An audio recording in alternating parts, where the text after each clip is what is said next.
Donc, bonjour à toutes et tous. Donc, Jean-Marc Toumieux, je suis responsable hôtellerie et restauration pour le groupe Colisée. C'est un groupe d'EHPAD, quatrième acteur européen en termes d'EHPAD. Donc, on a principalement que des EHPAD et des résidences services et 8 SSR en France. Et moi, j'ai en ma charge la partie hôtellerie et restauration pour l'ensemble du groupe. Donc, aujourd'hui, on va parler des textures modifiées. Donc, en termes de... Ça va marcher. En termes de sujet, donc on va déjà balayer un petit peu d'une façon très générique les références et les différentes textures en EHPAD, notamment avec la norme IDDSI. Ensuite, on va parler un peu technique et terrain sur les actions, les techniques et les présentations possibles. Et on laissera un large temps aux questions-réponses pour pouvoir répondre à toutes vos interrogations sur ces sujets. Donc, il y a déjà quelques questions qui avaient été évoquées. Donc, on répondra à tous ces sujets-là à la fin du webinaire. Alors aujourd'hui, les objectifs sur les textures, il y a 4 objectifs principaux. C'est déjà la mise en sécurité du patient et des soignants. Mise en sécurité des patients, tout simplement éviter les fausses routes, et des soignants, sécuriser leur prise en charge.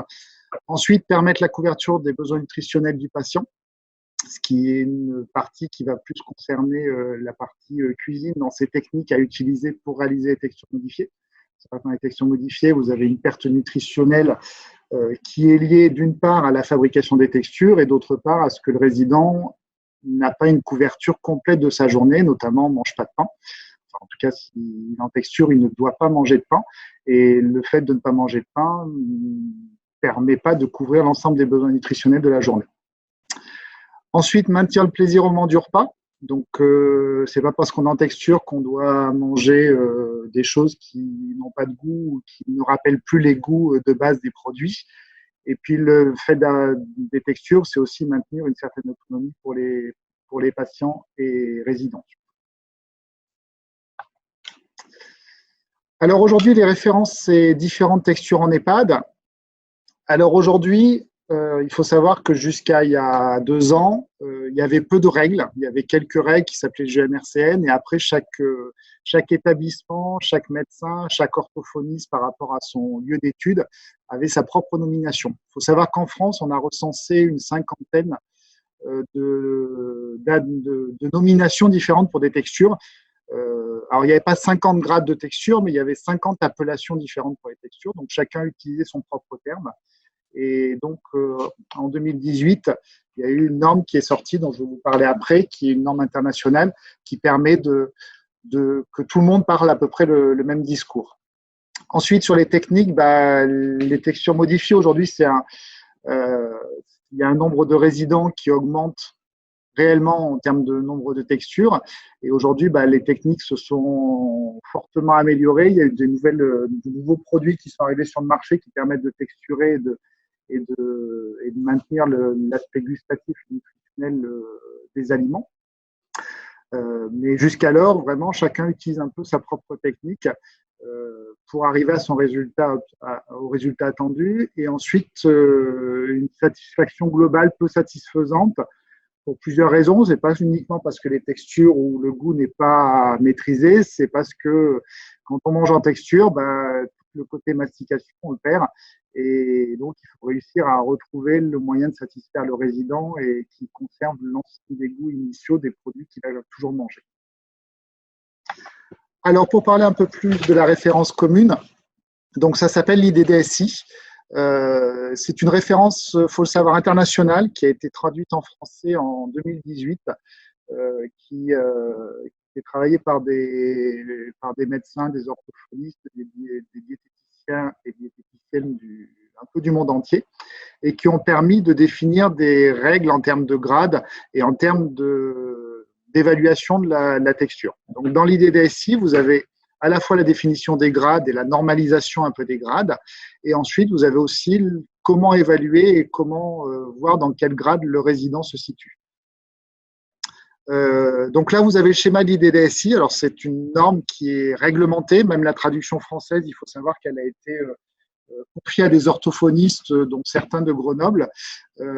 Et ces orthophonistes ont fait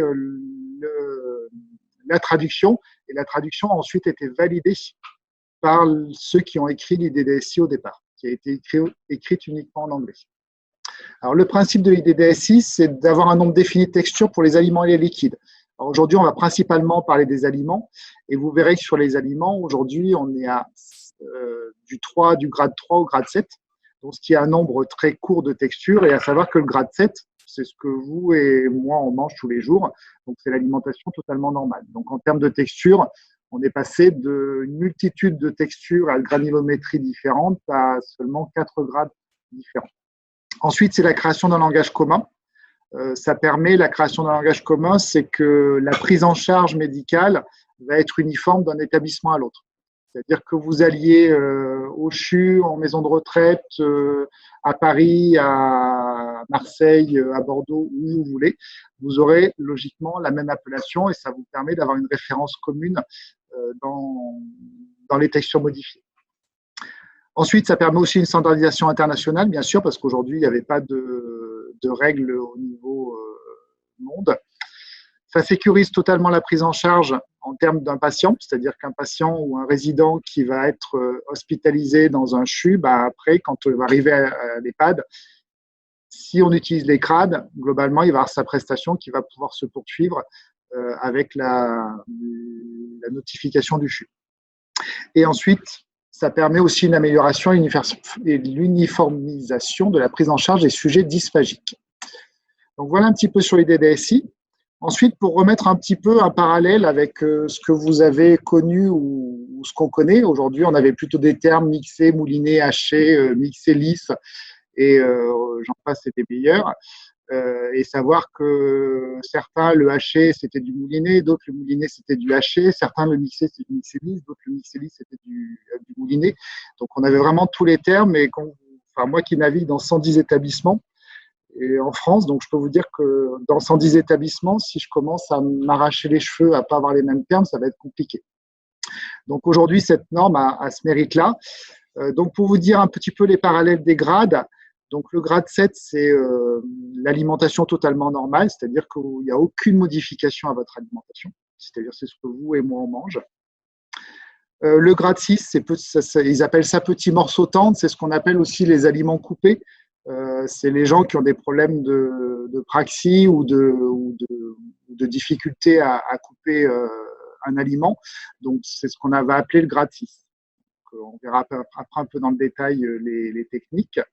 Le grade 5, c'est ce qu'on appelle le haché, c'est-à-dire que les aliments les plus compliqués sont juste déstructurés de façon à ce qu'ils soient faciles à manger. Et après, on verra ce que j'entends par retirer les dispersibles dans les techniques. Ensuite, le grade 4, c'est les mixés.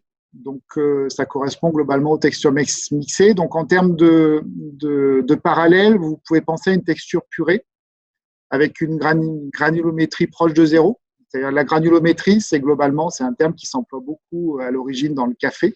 La granulométrie, c'est la taille du grain, donc de la mouture d'un café, et on l'emploie aussi dans les textures modifiées. Donc, la granulométrie proche de 0, ça veut dire qu'il doit y avoir aucun grain dans l'aliment. Donc, c'est une texture purée qui va être faite au moulin à purée, globalement, pour vous faire un parallèle. Et la texture mixée est une texture qui peut être mise en forme. C'est-à-dire qu'une forme purée, une texture purée, mais vous pouvez la mettre en forme. Et ensuite, le grade 3, c'est globalement ce qu'on appelle dans certains établissements le mixé lisse, qui logiquement doit être très peu utilisé dans les EHPAD, hormis en soins palliatifs. C'est globalement une alimentation texture type milkshake fromage blanc que vous pouvez boire à la paille. Donc, logiquement, on doit avoir très très peu de résidents dans nos établissements qui ont ce type de texture. Aujourd'hui, le constat est qu'on en a beaucoup, souvent, parce que comme les textures précédentes ne sont pas maîtrisées, et on va en parler vraiment dans la suite, la texture mixée, si elle n'est pas maîtrisée, qu'est-ce que va faire le soignant? Il va passer au grade supérieur, il va passer au mixé lisse. Mais globalement, le mixé lisse devrait être très très peu utilisé si on maîtrise nos textures en amont. Alors aujourd'hui, plusieurs constats dans les établissements. Donc on a une absence de maîtrise de la prescription. Je rappelle que les textures modifiées sont une prescription médicale qui doivent être prescrites par un médecin. Donc, c'est une équipe médicale qui va faire le relais avec un médecin et c'est le médecin qui va faire une prescription au même titre qu'un régime, qu'une allergie alimentaire, etc. Donc, c'est important de le savoir. Logiquement, on ne fait pas de texture modifiée quand la personne en salle à manger qui fait le service va dire bah, tiens, cette personne-là, pour lui faciliter son alimentation, va passer en texture. Donc, ça, c'est important de le savoir. Ensuite, dans nos établissements, on constate une absence de réévaluation de la texture. C'est pas parce qu'on va manger haché un jour parce qu'on a son dentier qui est en réparation chez le dentiste qu'on va manger haché toute sa vie. Et ça, c'est un peu le constat qu'on fait. C'est-à-dire que quand on fait une prescription, on a beaucoup de mal à réévaluer la prescription parce que le résident peut évoluer dans un sens comme dans l'autre. Donc, c'est important de le savoir. Et un résident qui peut manger pendant un temps mixé, il peut très bien revenir à un grade inférieur parce qu'on va le réévaluer et qu'on va se rendre compte que c'était une perturbation momentanée de son alimentation qu'il fallait gérer. Et donc, on peut revenir en arrière sur des textures modifiées. Il faut quand même savoir que sur les fausses routes, en France, on a plus de fausses routes avec les textures modifiées qu'avec l'alimentation normale. Donc, les gens qui font des fausses routes, on a plus fréquemment des gens qui font des fausses routes avec des mixés qu'avec de l'alimentation normale. Donc, ce n'est pas une réponse à tout, le mixé. Ensuite, on a aussi un constat, c'est que, ce que je disais tout à l'heure, on a une non-maîtrise des textures par les équipes de cuisine. Donc souvent, quand on ne maîtrise pas la texture, qu'est-ce que va faire le soignant? Parce que ça ne correspond pas aux besoins du résident. Donc qu'est-ce qu'il va faire? Il va automatiquement passer au grade supérieur pour pouvoir justement réussir à ce que le résident ait une prestation qui lui convienne. Ensuite, on constate aussi que les textures, c'est plutôt quelque chose de méconnu par les personnels qui servent, c'est-à-dire que c'est important que les personnels qui servent sachent ce qu'ils servent et sachent à quoi ça correspond. Ensuite, sur les textures, on va revenir un petit peu sur la cuisine. En fait, la technique de texture, il y a plein de techniques différentes et il y a notamment des techniques qui, des fois, peuvent diluer le goût de base ou la concentration nutritionnelle et c'est important de prendre ça en compte. Diluer le goût de base, par exemple, ça va être de faire des terrines avec du blanc d'œuf, de la crème, etc. et que pour faire 3 kg de terrine, on utilise 500 g de bourguignon. Donc, vous imaginez qu'à la fin, votre terrine, elle n'a plus vraiment le goût du bourguignon à la base. Ou alors, comme on a utilisé pendant des années la fécule de pomme de terre pour épaissir, au bout d'un moment, le résident, il mange beaucoup de féculents, mais globalement, son besoin protéino-énergétique, il est un peu absent de son alimentation. Ensuite, ce qu'on constate dans les établissements, c'est qu'il y a un vrai manque de pluridisciplinarité dans les bilans sur les textures et que je pense que les textures, c'est un dossier qui doit être travaillé avec tous les acteurs de l'établissement. Quand je dis tous les acteurs, on va en parler vraiment sur la partie après. C'est quand vous travaillez un projet texture sur votre établissement, il faut que vous mettiez tous autour de la table. Mais quand je dis tous, ça va du médecin, de l'IDEC, du chef de cuisine, de la diététicienne, de l'orthophoniste. Il faut vraiment que tout le monde soit autour de la table pour que tout le monde parle le même langage et connaisse les attentes de chacun. Si on ne fait pas ça, globalement, on sait très bien que ça ne marchera pas. Ensuite, on constate des moyens de remise en température non adaptés dans nos établissements, c'est-à-dire que globalement, on va faire des techniques de texture qui ne seront pas adaptées aux moyens de remise en température ou de service ou pour des repas. Et ça, c'est important de le prendre en compte dans votre réalisation de texture. Et puis souvent, des préparations à l'avance non maîtrisées. Le temps, on court après le temps, que ce soit sur les soignants, en cuisine ou n'importe où. Et le fait de courir après le temps, plus on s'avance et plus on a l'impression d'être à l'aise. Sauf que plus on s'avance, et plus on se rajoute des risques. Et plus on rajoute des risques, et plus on a de risques d'intoxication, etc. Donc voilà un petit peu sur les constats qu'on peut faire en établissement.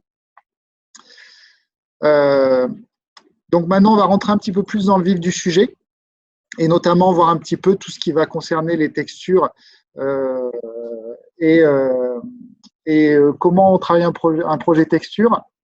Donc j'en ai parlé tout à l'heure. La diapo, elle s'appelle « Travaillons ensemble ».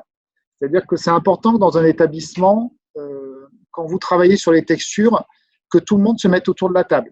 C'est-à-dire qu'il faut définir une équipe pluridisciplinaire avec toutes les personnes qui vont avoir un lien avec la texture. C'est-à-dire ça va du médecin qui va prescrire, donc le medco, ou l'orthophoniste quand les textures sont prescrites par des orthophonistes. Si vous avez accès à des diététiciennes également, le chef de cuisine, l'IDEC, les référents alimentation, les AS et les ASH qui vont faire le service.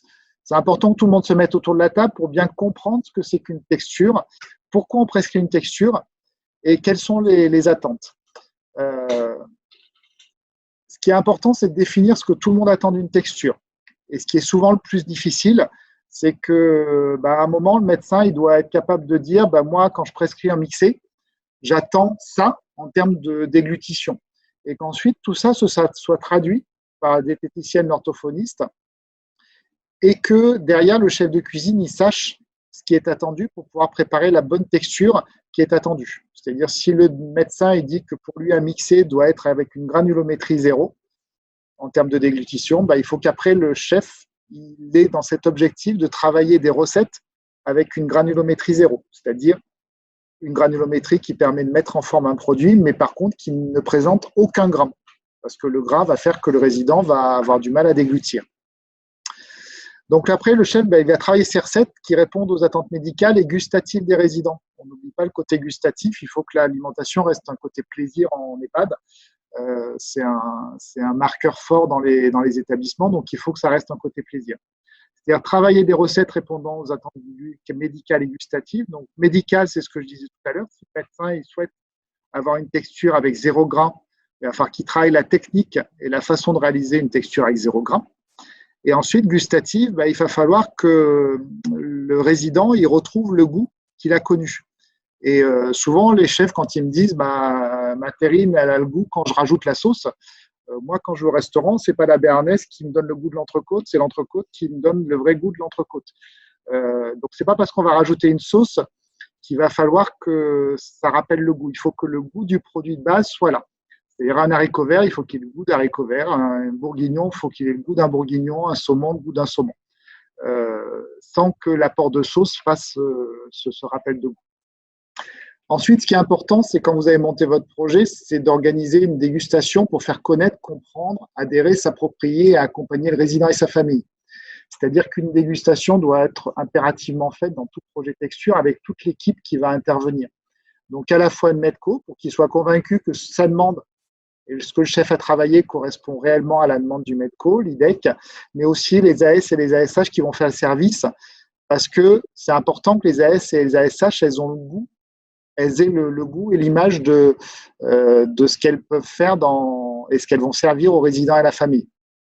Moi, il y a 1 an et demi de ça, je suis passé sur un établissement et au moment de servir la texture, il y avait l'AS qui disait aux résidents bon courage. Parce que globalement, elle n'avait jamais testé une texture et que pour elle, le fait d'avoir cette texture-là devant les yeux, ça ne lui mettait pas en appétit. Et le fait d'avoir goûté auparavant, ça permet que l'AS soit convaincue ou la SH soit convaincue que ce qui va être servi est réellement le goût du produit de base et soit bon. Ensuite, réaliser les prescriptions selon ce qui est défini. Donc, c'est important que le médecin après et que les médecins intervenants sur l'établissement, donc ça, c'est plutôt le medco qui va faire partir la bonne parole sur vos logiciels soins, que le nom de la texture qui va être prescrit par les médecins corresponde à ce qui a été défini dans le groupe de travail. Ça, on le voit régulièrement dans les logiciels soins, comme ce sont des saisies libres.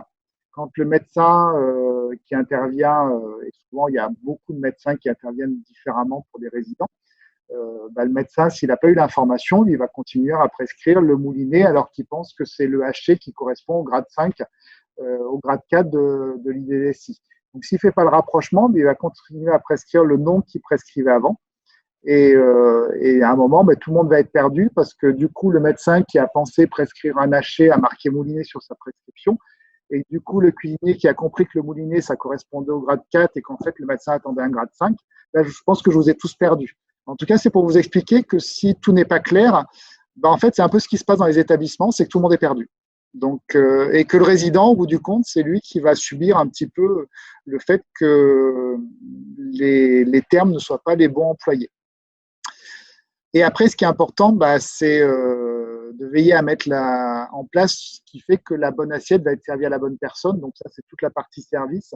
C'est comment vous assurer que ce qui a été préparé dans la cuisine va arriver au bon endroit et que la personne qui a fait le service sache que cette personne mange en mixé, en haché ou en coupé. Voilà. Et après, donc, ce qu'on disait tout à l'heure, n'oubliez pas la réévaluation. Ce n'est pas parce qu'un résident mange en mixé que dans 10 ans, il continuera à manger en mixé. Il aura sûrement des grades qui peuvent bouger. Donc, pensez à réévaluer vos textures modifiées. Ce qui se passe souvent, et ce que certains médecins font, c'est que sur leur logiciel soin, notamment, ils mettent une date de fin de prescription. Logiquement, c'est même obligatoire, souvent dans la plupart des logiciels soins. Quand ils prescrivent, ils mettent une date de fin. Et ce qui permet d'avoir des alertes, de se dire, bah, tiens, cette personne a été prescrite il y a un mois et on est à la fin de la prescription, donc c'est important peut-être qu'on réévalue sa déglutition. Voilà, c'est bon. Donc ensuite, pour parler des différentes textures et des techniques, donc le coupé fin, le normal, je pense que je ne vais pas en parler parce que c'est la texture normale, donc ça, tout le monde maîtrise en principe. Le coupé fin, c'est tout simplement pour des résidents qui ont des problèmes de mobilité des membres supérieurs, on aide à la découpe des viandes des résidents. Ça peut être fait soit en cuisine, il y a des établissements, j'ai déjà vu qu'ils le font en cuisine.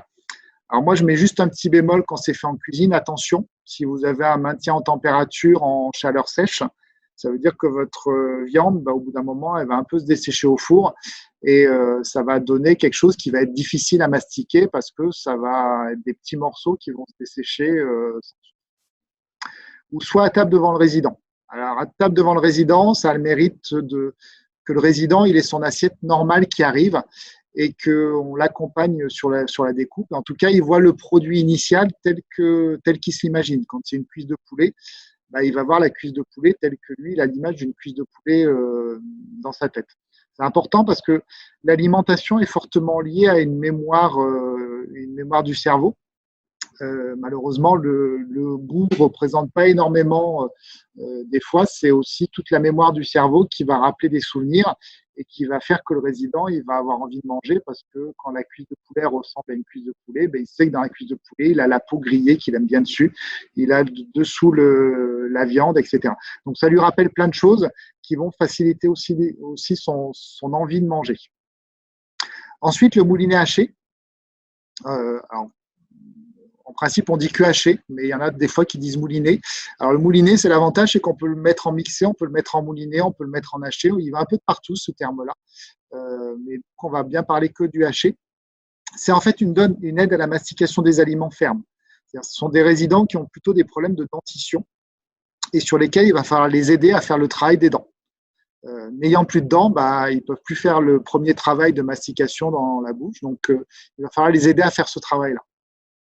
Logiquement, à hacher, on déstructure la viande, c'est-à-dire qu'on va lui déstructurer la viande en mettant un petit coup de blixeur.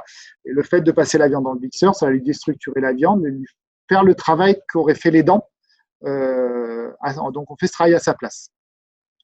Ensuite, logiquement, le haché, il peut manger à peu près tout le reste normal. Le poisson, il n'y a pas besoin de le lui hacher. La texture du poisson va permettre qu'il va pouvoir le manger normalement. Les légumes, s'ils sont cuits, il va pouvoir les manger assez facilement. Par contre, il y a des choses comme les crudités fermes, les carottes râpées. Si vous utilisez des carottes râpées fraîches et que vous utilisez une râpe un peu épaisse ou céleri rave, du coup, vous ne pourrez pas il ne pourra pas les manger. Donc, c'est important de les blanchir juste au four avant de les lui servir.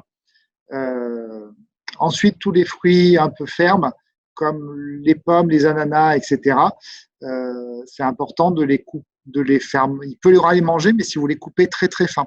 Alors, pour les pommes, vous avez une technique. Toutes les cuisines ont en général des pelles-pommes. Et en général, quand vous épluchez des pommes, vous les coupez avec le pelle-pomme de la cuisine, du coup, les résidents ils réussissent à manger des pommes parce qu'en fait, la tranche est très fine et du coup, en plus, il y a un goût qu'ils aiment bien. Ensuite, on limite les aliments à fibres pour les hacher parce que du coup, les aliments à fibres vont faire que il ne pourra pas non plus utiliser les dents pour tout ce qui va être fibreux, donc comme le verre de poireau, le céleri branche par exemple. Les préparations à base de feuilletage, donc ça c'est pareil à éviter. Le feuilletage a le mérite, c'est qu'il colle au palais, et si vous n'avez pas l'utilisation de toute votre bouche de façon efficace, bah, du coup, le feuilletage va se coller et ça va être compliqué pour la personne qui est en haché. Et puis après, ça c'est juste une autre technique de cuisine. Le feuilletage, c'est pas la solution à toutes les quiches et toutes les tartes. Il y a d'autres solutions que le feuilletage qui sont beaucoup plus appréciées par les résidents. Euh, Ensuite, j'ai parlé tout à l'heure dont supprime les aliments dispersibles, éparpillables. C'est quelque chose qui est important, qui en général est peu répandu, mais en tout cas, c'est important pour le hacher de supprimer tous les aliments tels que riz, la semoule, le boulgour, les maïs, les lentilles pas assez cuites. Tous ces aliments éparpillables, en fait, sont les aliments qui, quand vous les mettez dans la bouche, ils s'éparpillent. Et s'il n'y a pas la mastication, du coup, ça va être compliqué de les ingérer. Donc, bien supprimer tous ces aliments-là, logiquement, le haché va avoir des vraies difficultés à pouvoir manger ce type d'aliments. Ensuite, sur les poissons, j'en parlais tout à l'heure, il n'y a pas besoin de le hacher. Bien sûr, il faut bien faire être vigilant, c'est que le haché, on ne sert que des poissons qui sont garantis sans arrêt. Alors, ce n'est pas une garantie très fiable en termes de pêche, mais globalement, on arrive aujourd'hui à avoir des produits qui sont avec une garantie, avec pratiquement pas du tout d'arrêt. Et ensuite, on supprime bien sûr les fruits secs, amandes et noix, parce que le haché, n'ayant pas ses dents, il ne pourra pas mâcher avec ses gencives les amandes et les noix. Donc voilà pour le haché. Ensuite, le mixé. Le mixé, c'est vraiment la texture qui va correspondre au problème de dysphagie. Donc, c'est une aide à la déglutition des aliments pour limiter les fausses routes. Le mixé, c'est-à-dire on mixe tout. C'est-à-dire tout à l'heure, je vous disais, le mixé, il ne mange pas de pain, y compris le pain de mie. Souvent, on voit des mixés qui ont du pain de mie. Logiquement, un mixé qui ne peut pas manger du pain de mie parce que vous n'allez pas être sur une granulométrie qui va être proche de zéro. Donc, c'est important. Cette texture-là, logiquement, c'est vraiment une granulométrie qui est proche de zéro, c'est-à-dire sans aucun grain, et avec une consistance homogène et possible à mouler. Pour mixer et obtenir la granulométrie voulue, déjà d'une part, on utilise un matériel qui est adapté. C'est-à-dire que globalement, on utilise un blixeur. Une vraie différence entre un mixeur et le blixeur. Le blixeur, il a une rotation de lame qui est beaucoup plus forte qu'un mixeur. Donc, vous utilisez des blixeurs pour mixer avec une taille adaptée et une puissance adaptée.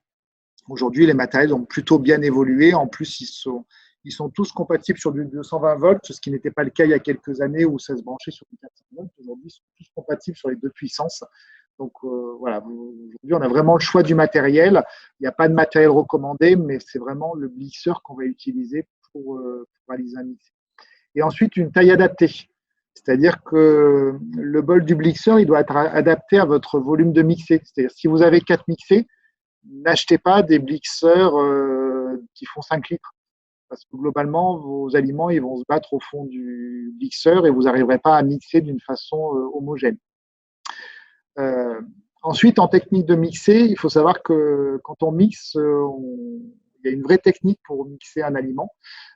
Qui est une base de cuisine, c'est-à-dire que déjà dans un premier temps, on va déstructurer la partie solide et ensuite on va rajouter la partie liquide pour avoir la bonne texture. Mais quand on mixe un bourguignon, on ne met pas tout dans le mixeur, sinon vous avez la viande qui va tourner pendant un petit moment autour du mixeur, elle va bien voler, mais globalement elle va mettre beaucoup plus de temps à mixer. Donc la technique du mixer, c'est qu'on déstructure sa partie solide. Une fois qu'on l'a déstructurée, déjà ça permet d'enlever ses hachés. Donc déjà, ça vous évite d'avoir plusieurs manipulations pour deux textures. Donc on extrait les hachés et ensuite on ajoute le liquide pour aller, donc sauce ou corps gras ou bouillon, pour aller jusqu'à la texture voulue qui est 100 grammes.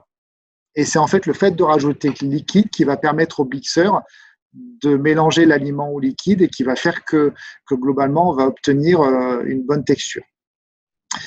Ensuite, on ajoute un texturant. Alors, soit un gélifiant, soit un épaississant, on en parlera tout à l'heure. Il y a plusieurs techniques et les techniques sont diverses et variées.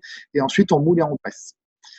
Il faut savoir que pour avoir un bon mixé, mécaniquement, vous êtes obligé 100 grammes, c'est-à-dire un mixé tel qu'on a défini la règle tout à l'heure, donc avec une granulométrie proche de zéro.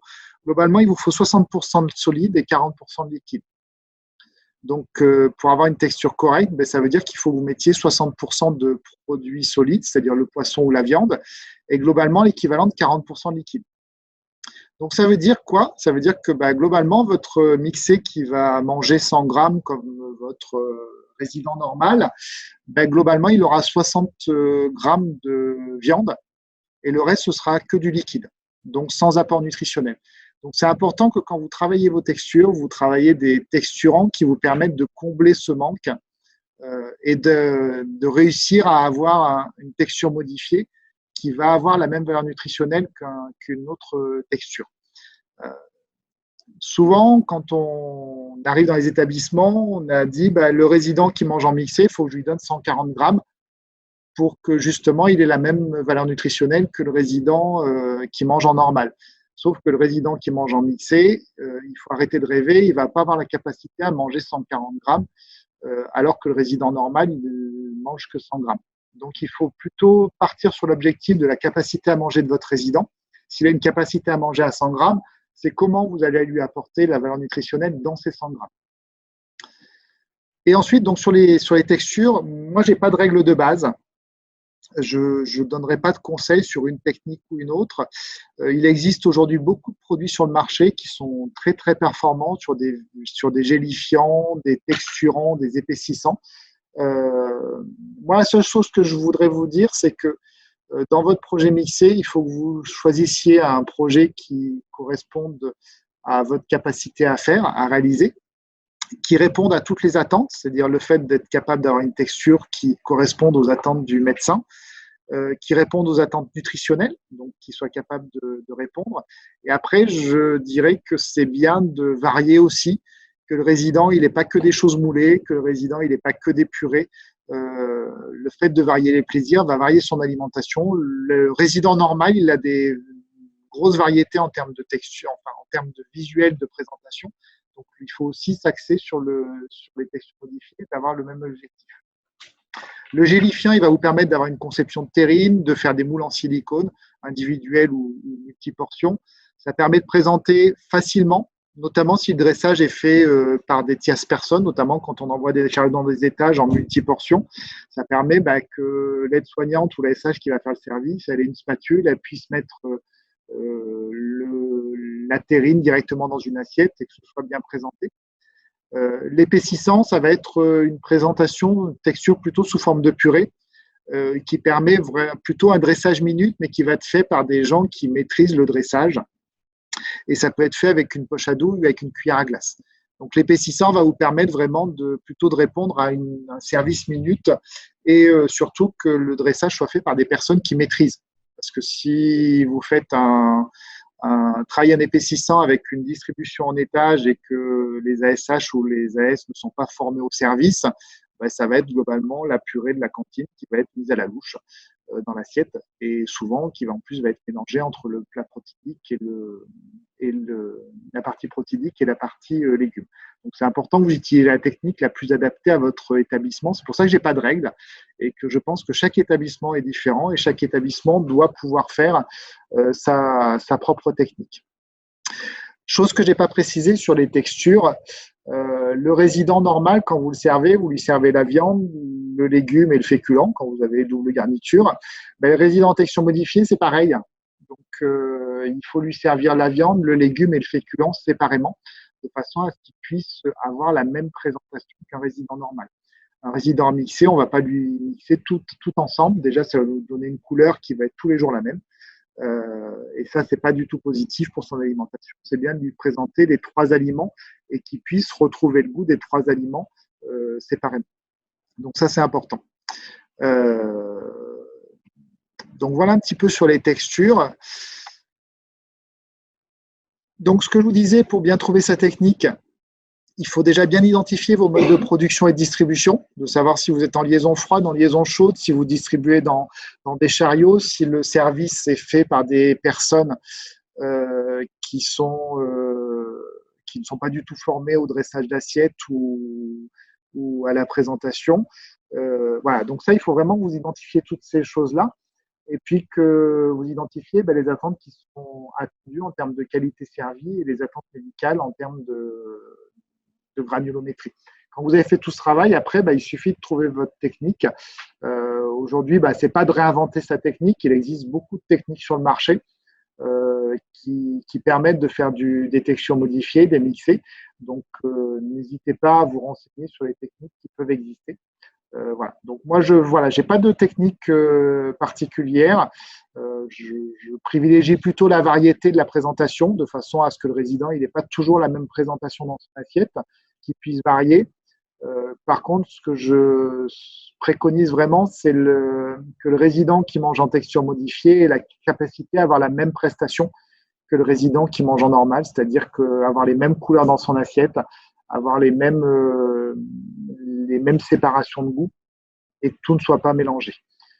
Après, juste pour rappel, en termes de restauration et pour tous les cuisiniers qui sont autour de la table, il y a une règle de base, c'est que dans un plat, on préconise pour favoriser, pour que le cerveau favorise l'appétit, ces 3 couleurs. Et quand vous avez un plat où tout est de la même couleur, globalement, le cacadois, ça n'a jamais favorisé l'appétit. Donc, c'est à éviter. Donc, important, les règles de 3 couleurs pour l'entrée, pour le plat, pour le dessert. C'est important de respecter ces règles de 3 couleurs. Donc voilà, c'est juste pour vous montrer des différents exemples qui peuvent exister. Le mixé, ça peut être soit vous voyez, en haut à droite, c'est une carotte râpée qui est faite en texture modifiée, qui va être gélifiée, là notamment avec des algues, et qui permet justement d'une présentation un peu compacte en forme de terrine qui peut être moulée en mousse silicone. L'avantage de ce type de texture, c'est que ça peut vous permettre aussi de faire du manger-main, où le mixé, vous allez servir dans un moule en silicone type dôme, et le manger-main, vous pouvez le couper en petits cubes. Voilà. Après, l'autre texture modifiée, ça va être une blanquette de veau avec une purée de pommes de terre, une purée de carottes, qui est moulée très différemment. C'est fait avec des épaississants et globalement, vous êtes en forme de quenelle. Après, en bas, ça va être plutôt type de mousse. Ce sont des mousses de crudité qui permettent justement de présenter en verrine et d'avoir une présentation un peu différente. Et en bas à gauche, vous aurez plutôt une présentation avec un mixé à base donc là, c'est un bœuf bourguignon qui est moulé, qui est fait avec un gélifiant à base de blanc d'œuf et puis des pâtes qui sont mixées et qui sont pareil gélifiées avec du blanc d'œuf. Donc aujourd'hui, pratiquement tout se mixe. Je remets toujours des bémols quand je dis ça, mais pratiquement tout se mixe quand on maîtrise.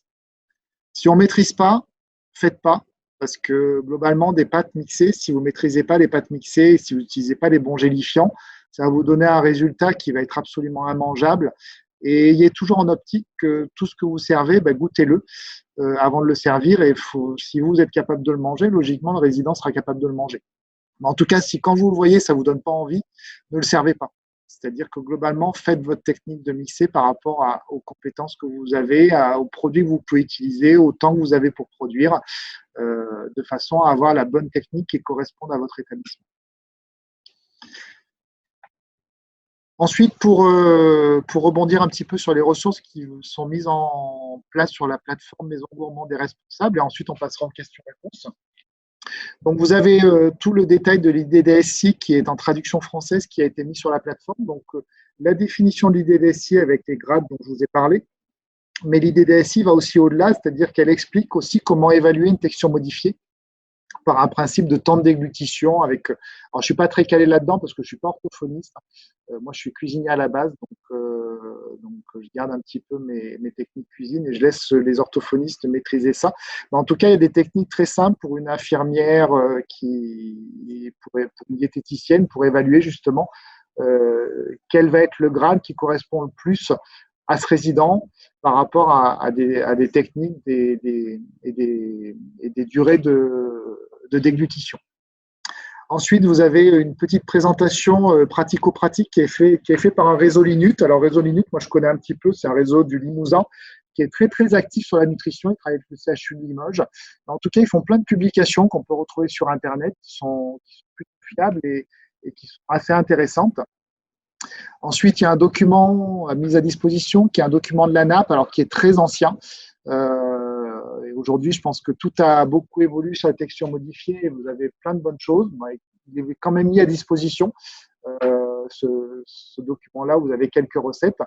Et il y a un document qui a été sorti par un fabricant de robots qui est en ligne, que vous pouvez avoir aussi sur Internet. Et aujourd'hui, à chaque fois que vous achetez un robot, il vous donne le petit livret avec. Et vous avez plein de petites techniques de texture. Notamment, ils ont travaillé une recette de pain mixé, de brioche, de croissant. Enfin, voilà. Donc, il y a toutes ces choses-là qui existent sur la plateforme Maison Gourmande et Responsable. Si vous voulez, on va passer maintenant aux questions. Et si toujours, c'est une simple recommandation ou c'est une obligation d'application à l'avenir? Alors aujourd'hui, la restauration est peu réglementée, donc on va dire malheureusement, parce que des fois c'est tellement peu réglementé, c'est que il y a beaucoup de choses qui se font, il y a beaucoup de choses qui se font de façon différente. L'idée des signes, non, c'est qu'une recommandation. Aujourd'hui, ça reste une base documentaire qui reste relativement fiable. Ça a été un gros travail qui a été fait. Alors malheureusement, il n'y a aucun Français qui a participé. Je dis malheureusement parce que du coup, aucun Français a participé à ce groupe de travail. Mais en tout cas, ça reste une vraie base de travail et en tout cas une référence en termes de prescription. Alors, beaucoup d'éléments sont à limiter ou éliminer, ce qui semble difficile à intégrer dans les menus collectifs, sauf à priver ceux qui pourraient en consommer. La solution à explorer ne consiste-t-elle pas à les travailler de telle manière que ces aliments soient consommables pour tous? Sur la chèque. Oui. Alors moi je dirais non parce que aujourd'hui on va pas faire.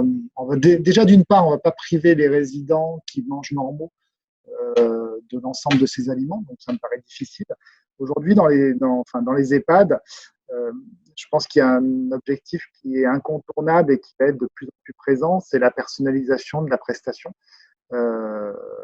Aujourd'hui, je pense qu'il faut vraiment travailler ces aliments et les éliminer sur les hachés plutôt que de travailler sur une référence commune. Parce que c'est vrai, quand vous faites des menus, les résidents mangent 7 jours sur 7, midi et soir. La variété, ça devient toujours un peu compliqué à un certain moment. Donc c'est important que vous mainteniez ces aliments pour les gens qui mangent normalement et que pour les hachés, vous les éliminiez de vos préparations. Alors, il faut savoir que le haché, c'est pas très contraignant parce que le haché, globalement, ça va juste être d'éliminer ces aliments. Et dans votre technique, vous êtes que sur la déstructuration de votre viande. Après, ce qu'il faut savoir, dans les éléments qui sont dispersibles, vous avez aussi une chance, c'est que dans tous les dispersibles, vous avez quand même peu d'aliments qui sont appréciés des personnes âgées, parce que dans la liste que vous avez vue, vous avez le maïs, globalement, c'est pour les poules. Les blis, c'est pas de la génération. Ça existait au Moyen-Âge, mais c'est ressorti dans les années 80. Donc, les personnes âgées, le blé, elles ont un peu du mal à manger. Le boulgour, c'est pas de la génération. Donc, vous avez beaucoup d'aliments comme ça qui globalement, n'existent peu dans les menus et qui sont peu travaillés. Donc voilà. Donc, moi, je suis pas favorable à faire une uniformité de prestation. Parfois, c'est pas très simple en cuisine, mais essayez de trouver les choses qui vont être le plus… Je me demande aussi si vous avez des idées de formation à proposer aux professionnels en EHPAD et si vous avez des références. Oui, moi j'ai mes idées. Après, voilà, et aujourd'hui, je pense que votre projet texture, il doit vraiment être partagé sur comment vous le voyez, quel est le résultat attendu et comment vous pouvez travailler vos textures. Après, aujourd'hui, il y a plein de fabricants qui ont des produits vraiment adaptés. Notamment, moi je pense sur la partie froide, il existe aujourd'hui des fabricants qui font des poudres d'algues. Moi je travaille que sur des produits naturels, bien sûr. Des poudres d'algues qui permettent justement de gélifier des produits sans refroidissement, sans mise en température, et c'est assez simple d'utilisation. Après, il y en a d'autres qui ont créé des poudres de blanc d'œuf qui permettent justement de faire des terrines de viande ou de poisson avec un apport de blanc d'œuf très limité, parce que les poudres de blanc d'œuf, on met à peu près 30 grammes au kilo, alors que quand vous faites une terrine avec du blanc d'œuf, vous allez plutôt être à 1 millilitre de produit, 1 millilitre de blanc d'œuf. Donc du coup, ça vous permet un peu moins de diluer vos produits de base. Voilà. Après, oui, il y a beaucoup de références sur le marché aujourd'hui qui ont travaillé là-dessus. des très connus et des un peu moins connus. Donc, voilà. Après, c'est un peu délicat de donner des références parce que voilà, moi, je travaille avec un prestataire sur le groupe, sur tout ce qui est formation. Mais voilà, c'est mon choix parce que j'ai trouvé ce prestataire adapté à nos besoins dans nos établissements. Mais après, voilà, vous avez beaucoup de produits sur le marché. Vous pouvez aller sur Google, vous trouverez beaucoup de références. Qu'en est-il des charcuteries et des steaks hachés, par exemple? Y a-t-il une liste des interdits ou des aliments qui sont fortement déconseillés? Alors, charcuterie, moi, je dirais que il faut faire attention à la charcuterie quand vous faites du mixé. Souvent, on voit dans les établissements qu'on sert au mixé de la mousse de foie. Alors, je vous défierais de manger 50 grammes de mousse de foie sans pain. Donc, attention à ce que vous faites. Les charcuteries, c'est bien de les mixer, mais ce qui est bon dans la charcuterie, ça va être le pain et la charcuterie. Les deux mélangés, et n'oubliez pas que le mixé ne mange pas de pain. Donc, si vous travaillez des recettes de charcuterie, il existe des recettes de charcuterie, vous pouvez travailler avec un ajout de pain ou autre dedans pour permettre justement d'atténuer le goût d'une charcuterie un peu violente. Parce qu'une mousse de foie mangée, moi je l'ai souvent vu dans les établissements, une mousse de foie mangée sans pain, c'est quand même assez violent pour le résident. Et je suis pas sûr qu'il va manger la suite de son repas après parce qu'il va être bien calé et bien épuré. Donc voilà, donc il n'y a pas d'interdit. Après, c'est voyez comment vous pouvez travailler vos recettes. Voyez ce que vous pouvez trouver aussi sur différents réseaux. Aujourd'hui, vous avez quand même beaucoup de recettes. Là, on vous a donné deux exemples sur la nappe ou le bouquin qui a été fait par Robocoupe, qui vous permet déjà d'avoir pas mal de bases de recettes sur des techniques et des process. Moi, je suis plus favorable à des process de fabrication plutôt qu'autre chose. Parce qu'un process de fabrication, ça veut dire que quand vous avez votre équipe, vous allez pouvoir lui expliquer que toutes les crudités, c'est la même façon de travail. Le problème d'une recette, c'est que la carotte râpée, vous allez travailler d'une façon, le céleri d'une autre façon, etc. Donc, travaillez plutôt sur des process pour que ce soit adapté.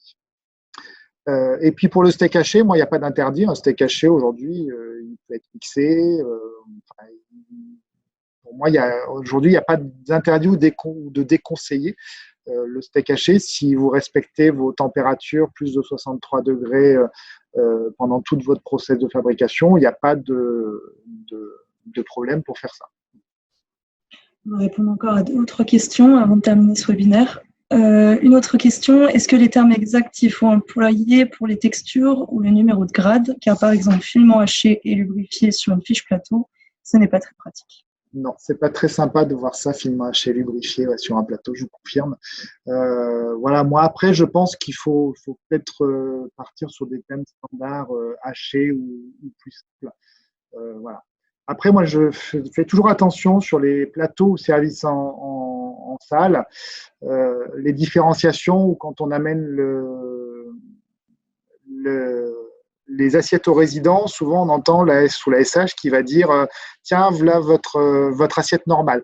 Donc souvent, on sous-entend que l'assiette normale, ça veut dire que celui d'à côté, il va avoir une assiette qui n'est pas normale.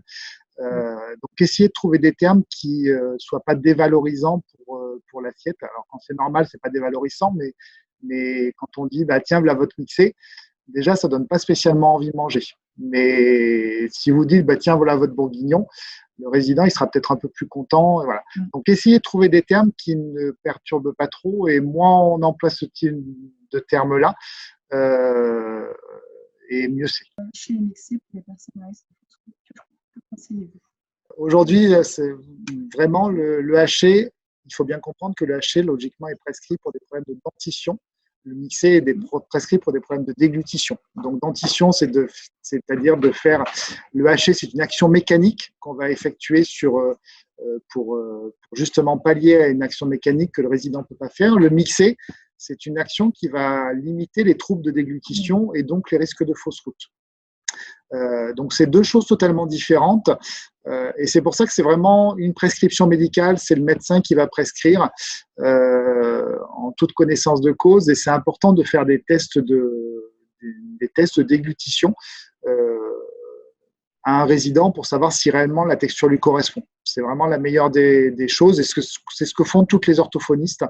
Et c'est ce que vous avez dans l'IDDSI, parce que les orthophonistes, j'ai vu une question tout à l'heure qui disait que c'était un peu compliqué à trouver les orthophonistes, et ça je vous confirme, on a des orthophonistes spécialisés en enfants dans l'enfance et ça court les rues. Par contre, les orthophonistes qui sont spécialisés en déglutition et troubles de la personne âgée, c'est beaucoup plus compliqué. Donc, n'hésitez pas à vous appuyer sur ce qui a marqué dans l'idée DSI. C'est très… Pour une personne du médical, elle va tout de suite comprendre la technique. Alors moi, c'est plus compliqué, je ne suis pas du médical, mais une personne du médical comprendra vraiment cette technique et pourra l'appliquer sur les résidents. J'ai une dernière question, après on va s'arrêter là. Est-ce que vous avez des conseils pour le petit déjeuner et le mixé? Alors le petit déjeuner et le mixé, le mixé, c'est un peu compliqué le petit déjeuner, donc il y a différentes techniques. Il y en a qui utilisent des blédines. Alors, la blédine de chez Blédina ou les blédines qui sont plutôt faits, alors j'ai oublié une marque, désolé, mais la blédine, c'est toujours chez Blédina, donc c'est local en plus, donc, pour les donner. Ou alors des blédines qui sont faites par des fabricants de produits dispositifs médicaux. Alors, la différence entre les deux, c'est que la blédine de chez Blédina est beaucoup plus sucrée que les autres qui sont faites par des fabricants de dispositifs médicaux. Ensuite, j'ai connu des établissements qui avaient été travailler des recettes avec ce qu'on appelle les biscuits REM. Dans des régions, ça s'appelle les REM, dans les autres, ça s'appelle les casse-croûtes. Qui ont le mérite que ce soit qu'on arrive mieux à maîtriser la proportion. La seule vigilance que je vous dirais sur les blédines, c'est que la blédine, c'est comme toute recette de cuisine, il y a une proportion de lait, une proportion de liquide et une proportion de blédine. C'est-à-dire que le soignant ne verse pas de la blédine jusqu'à ce que ce soit assez épais, parce que la blédine, en fait, quand vous versez 50 grammes de blédine dans, je crois que c'est 15 centilitres de lait, il faut attendre que ça gonfle. C'est comme la polenta, si vous n'attendez pas que ça gonfle, vous allez en verser, puis au bout d'un moment, ça va vraiment gonfler. Mais sauf que quand ça va arriver dans le chevet du résident, ce sera tellement gonflé que ce sera un petit peu comme du plâtre qui a séché. Donc attention à vos proportions. Moi, c'est vrai que les biscuits REM, j'avais vu ça dans les établissements, et l'argument qui m'avait été annoncé, c'était de se dire, on peut dire aux soignants que c'est tant de lait en visuel et que c'est pas 4 biscuits de REM qu'on va mettre, et qu'en fait, qu'il va falloir attendre que les biscuits se décomposent pour pouvoir le donner aux résidents. Donc, ça permettait vraiment de maîtriser une texture beaucoup plus adaptée. Donc il existe ces choses-là. Après, sur les mixés, je sais qu'il y a eu un travail qui a été fait sur des brioches, notamment, des brioches imprégnées, des tranches de brioches imprégnées dans du lait, etc. Mais voilà, attention à vos techniques, attention à qui le prépare, attention à où c'est fait, etc. Donc voilà.